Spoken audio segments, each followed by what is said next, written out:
Hi hello नमस्ते. चला आज आपण पावभाजी रेसिपी बघूया.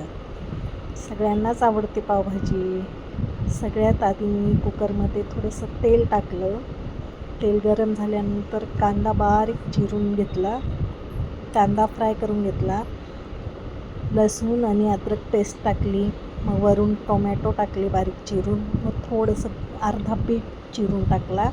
त्याच्यानंतर शिमला मिरची, मग वाटाणे चांगलं फ्राय होऊ दिलं. त्याच्यानंतर थोडंसंच मी बेसन पीठ टाकले. त्याच तेलामध्ये आपण बेसन पीठ भाजून घेऊ. वरून फ्लावर पण बारीक चिरून टाकलं मी. बटाटे, मग पावभाजी मसाला टाकला मी. मग मिरची पावडर, मीठ पण टाकून घेतलं त्याच्यातच. पाणी टाकून शिजवून घेतलं. आता मी हे सगळ्या भाज्या शिजवून घेतल्या. बघू शकता तुम्ही. वरून थोडीशी कोथिंबीर टाकली.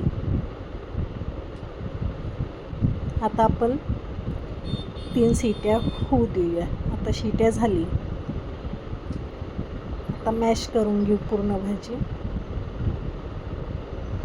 थोडंसं पॅनमध्ये बटर घेतलं मी. त्याच्यात आता फोडणी देऊन टाकू. वरून कोथिंबीर. बघा पावभाजी रेडी. आवडली तर नक्कीच शेअर करा.